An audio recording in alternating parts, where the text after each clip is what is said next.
Bonjour tout le monde, j'espère que vous allez bien. Aujourd'hui, je vous présente ma vidéo de suggestion de cadeaux pour les professeurs. Ça a été une suggestion d'une de mes abonnées et je trouvais que c'était une super bonne idée parce que je suis dans le milieu et je sais un peu ce qu'on peut donner aux professeurs qui va leur faire plaisir.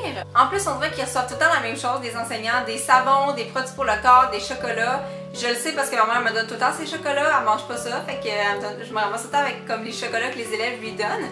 Fait que j'ai tracé une liste de cadeaux qui pourraient faire plaisir aux enseignants, donc si ça vous intéresse de connaître cette liste, restez à l'écoute.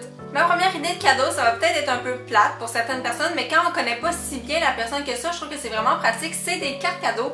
On peut donner des cartes cadeaux de restaurant, on peut donner des cartes cadeaux de soins pour un facial, pour un massage. Dieu sait que les enseignants ont besoin de se reposer pendant les 2 semaines du temps des fêtes. Sinon, on peut aussi donner des cartes cadeaux pour aller chez Renaud-Bré, chez Archambault, pour qu'ils puissent acheter du matériel, des livres, des films, peu importe, ce qui leur fait plaisir. Ensuite, on peut y aller avec des ensembles déjà tout montés, des ensembles de café, des ensembles de chocolat chaud, des ensembles de thé. Si jamais vous savez que votre enseignant aime particulièrement le café ou le thé, vous pouvez lui donner une tasse, vous pouvez lui donner un infuseur. Moi, j'avais déjà donné du café là, spécial à une de mes enseignantes au primaire parce qu'elle en buvait tout le temps, fait que c'est sûr qu'elle en a reçu plein à Noël, mais elle en a reçu plein de sortes, donc elle a pu tester plein de sortes de café, donc ça c'était vraiment le fun, puis elle était vraiment très contente. On peut aussi donner une chandelle, soit de chez Bath & Body Works, soit d'ailleurs, peu importe, j'ai déjà donné ça à une enseignante associée, quand j'étais à l'université, une prof qui m'a pris durant mon stage, puis je lui ai donné une chandelle parce que je savais un peu les odeurs qu'elle aimait.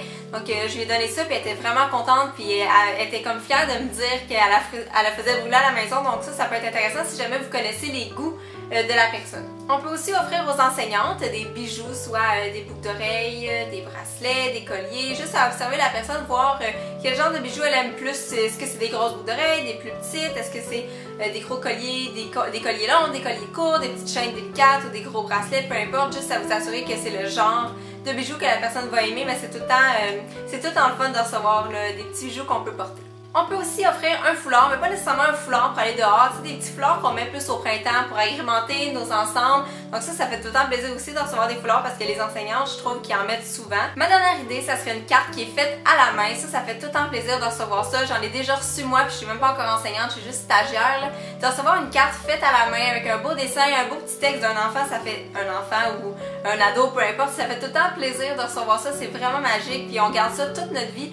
J'ai des cartes que j'ai reçues dans mon stage 1 que j'ai encore là, dans mon garde-robe avec tous les dessins des enfants, puis que ça fait vraiment plaisir, puis c'est quelque chose qui vaut vraiment cher à nos yeux. Si je peux vous donner 2 conseils par rapport aux cadeaux qu'on peut donner aux enseignants, c'est premièrement arrêter avec le chocolat, les soins pour la peau, les savons. Si vous savez que la personne aime vraiment ça, le chocolat, ou qu'elle aime vraiment ça, les soins pour la peau, allez-y, achetez-en, ça y a pas de problème avec ça, c'est juste que c'est des choses que les enseignants reçoivent souvent, tout le temps, puis ils reviennent à la maison et sont comme ah, j'ai encore reçu des savons aujourd'hui, tu sais, c'est un petit peu pas trop recherché comme idée de cadeau, mais c'est sûr que si la personne aime ça, il n'y a aucun problème. Sinon, assurez-vous d'y aller avec les goûts de la personne, vous passez beaucoup de temps avec vos enseignants, vous passez au primaire, on passe toute la journée, 5 jours par semaine, pendant 5 heures avec eux, puis au secondaire, on les voit quand même assez souvent durant la semaine, donc vous êtes capable de déceler un peu leur goût, puis qu'est-ce qu'ils aiment, puis leurs intérêts dans la vie, donc vous pouvez y aller avec ça. C'est le fun de donner un cadeau qui correspond vraiment à la personne, puis pas juste donner un cadeau qui est passe-partout, qui peut correspondre à n'importe qui. Alors voilà, j'espère que vous avez apprécié ma vidéo. Si vous avez d'autres suggestions pour les professeurs,